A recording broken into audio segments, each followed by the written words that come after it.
사회적으로 핫한 이슈를 키워드로 알아보는 핫키워드 시간입니다. 함예진 캐스터 안녕하세요. 안녕하세요.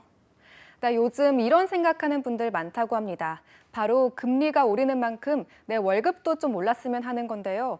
주택담보대출 고정금리는 이미 7%를 넘었죠. 이런 가운데 카드값 결제를 다음 달로 미루는 리볼빙 서비스 규모는 갈수록 늘고 있어서 우려의 목소리가 나오는데요. 핫키워드에서 짚어보겠습니다. 리볼빙 서비스는 신용카드 대금 중 일부만 먼저 내고 나머지 금액을 다음 달로 넘길 수 있어서 급할 때 이용하는 분들이 많은데요. 이용량이 얼마나 늘어난 건가요? 네, 올해 들어서 매월 사상 최대 기록을 세우고 있습니다. 여신금융협회에 따르면 지난 8월 말 기준 신한, 국민, 삼성 등 7개 카드사 리볼빙 2월 잔액은 6조 8,100억 원이었는데요. 전월 대비 2.2% 늘어난 수치입니다. 리볼빙 2월 잔액은 지난해 말 처음으로 6조 원을 돌파한 후 매달 새로운 기록을 경신 중입니다. 리볼빙 2월 잔액이 이렇게까지 단기간에 급증한 건 어떤 이유인가요?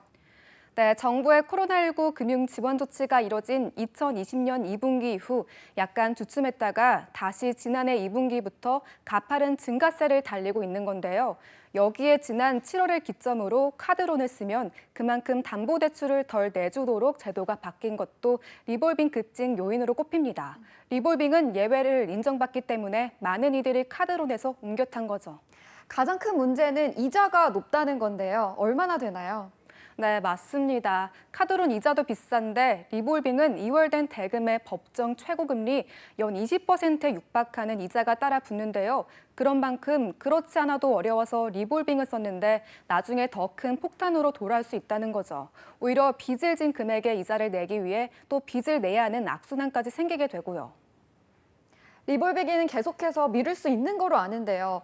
그러면 미루면 미룰수록 이자는 더 늘어나는 구조인 거죠. 네, 맞습니다. 내가 한번 빌린 리볼빙 금액, 거기서 이자가 그치는 게 아닙니다. 미뤄진 금액에 계속해서 이자가 늘어나는 구조인데요. 문제는 이런 이자 부담은 앞으로 더 늘어나게 될 거란 겁니다. 미국이 잇따라 큰 폭으로 기준금리를 올리자 한국은행도 올해 안에 다시 한번 기준금리를 1%포인트까지 더 인상할 거란 전망이 나오기 때문인데요.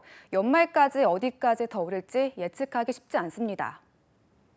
이렇게 리볼빙 증가세가 심상치 않은 만큼 정부에서도 대책 마련이 필요해 보이는데요.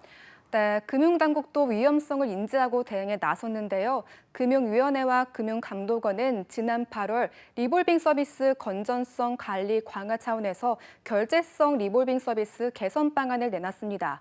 일부 조치는 이미 시행에 들어가기도 했는데요. 하지만 설명 의무 강화와 최소 결제 비율 상향 조정 등 이보다 실질적인 조치는 오는 11월에 적용될 예정입니다.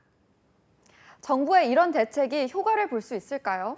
네, 사실상 근본적인 대책이 되기는 힘들 거란 전망이 나오는데요. 그 이유는 지난 6월 말 기준 20에서 60대 이상을 포함해 측정한 연령대별 리볼빙 누적액 중 40대가 유일하게 2조 원을 돌파했기 때문입니다. 건전성 강화를 위해 높아진 대출 문턱에 경제력을 갖춘 30대와 40대가 리볼빙 서비스로 흘러간 거죠. 이른바 고금리 절벽에 막힌 셈인데요. 그래서 리볼빙 금액 증가세가 불안전 판매와 무관하다는 해석이 나옵니다. 네, 경기 침체로 리볼빙 서비스 수요가 계속해서 늘어날 걸로 보이는데요. 조치에 따른 효과가 미미할 경우 추가 규제도 계속해서 논의가 필요해 보입니다. 지금까지 함예진 캐스터였습니다. 고맙습니다.